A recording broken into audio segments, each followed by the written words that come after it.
So, guys, this is what it's like for me. I'm judged every day without evidence, 24 hours a day. What do you think the purpose of this is? Because it's orchestrated. Is it clear to you it's orchestrated? Did they do to my father and Tom what they're doing to me? Let's go. Guys, since 2018, even during the campaign, back when Bolsonaro was elected for the first time, the persecution was already relentless, especially from the press. But we still had a free internet. You who are educated, who understand a little about the reality in Brazil, how does this game of manipulation work here in Brasilia? And from part of the mainstream media, if it weren't for you guys, really, Brazil would have already gone down the drain. It would have been finished a long time ago. The invoice, there are 3 invoices, right? But the one that wasn't canceled, meaning the one where the consulting supposedly happened, was in April 2025, correct? Correct. So let's see what was happening in April 2025. In April 2025, right, when everything happened, see how life is. Because Claudio Bolsonaro always says it was a banker above suspicion, etc. Well, on March 29th, the purchase of Master by BRB is announced. So look, the announcement comes in March. That announcement raised a lot of suspicions. It raised a lot of suspicions. And then what happens? The public prosecutor's office of the federal district opens an investigation into this transaction. There as well, right on April 4th.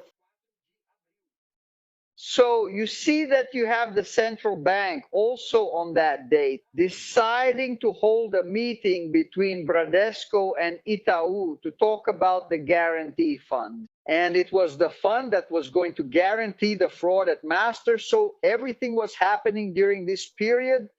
At the time when this money was given to Flávio Bolsonaro, the whole Banco Master BRB issue was blowing up, including involving investments. Does that mean it's cause and effect? In other words, did they hire Bolsonaro to play a role there, Flávio Bolsonaro to play a role? No. But you can't report news without providing context about what was happening at that moment. At that moment, Ricardo Mello was in trouble and needed political support for the sale of BRB to move forward. And the guarantor of this transaction was Ibanez Rocha, an ally of Flávio Bolsonaro. So that's the context, without there being any cause and effect relationship. But it's important to say in what context Flávio Bolsonaro was allegedly hired by Ricardo Mello. The Attorney General's office and the federal police were called to investigate Flávio Bolsonaro after Metropolis revealed that the senator's office issued invoices in the name of companies linked to the financial structure of Banco Master. Federal Deputy Lindbergh Farias from the Workers' Party sent a petition to the federal police asking them to trace the path of the money. In addition, the congressman asked for an investigation to determine whether the services declared by the senator's office were actually provided. Meanwhile, Congressman Chico Alencar from PSOL requested that the Office of the Prosecutor General of the Republic initiate a criminal investigation. The congressman also suggests that the Prosecutor General's office request information from the Federal Revenue Service and COEF to advance the investigations. As revealed by the column, Flávio Bolsonaro's law firm issued and canceled 2 invoices, each worth R$500,000 in favor of Companhag Consultoria e Assessoria, which was used to move R$58 million from Master. The company was founded in November 2024 and soon began receiving money from Daniel Forcaro's bank. The company has a negligible share capital of only 40 reais and is located in a commercial building in São Caetano do Sul. After canceling these 2 invoices, the senator's office issued a third one, again in the amount of R$500,000 to Contabil Correa, whose managing partner is precisely the director of the company.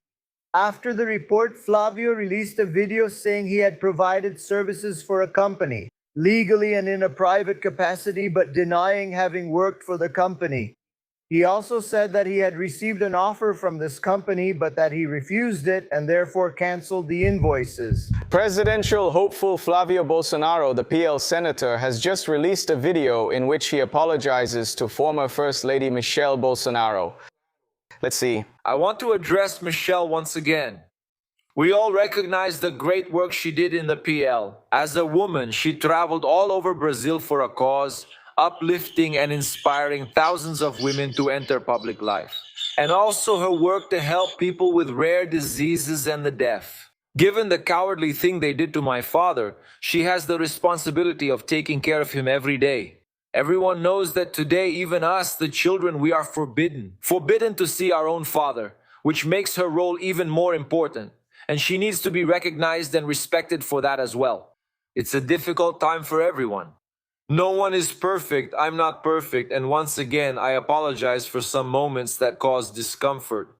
Since we are public figures, this ends up being exploited by our opponents. It was never my intention to disrespect anyone, especially my father's wife. I also make this request to our supporters. Let's look ahead at this moment. Let's focus on the main goal, which is to save Brazil, as Jair Bolsonaro has said on other occasions. Let's not turn this situation into more reasons for attacks that can and will be used against us. Let's avoid any division. This moment calls for unity. What unites us is much greater than any difference.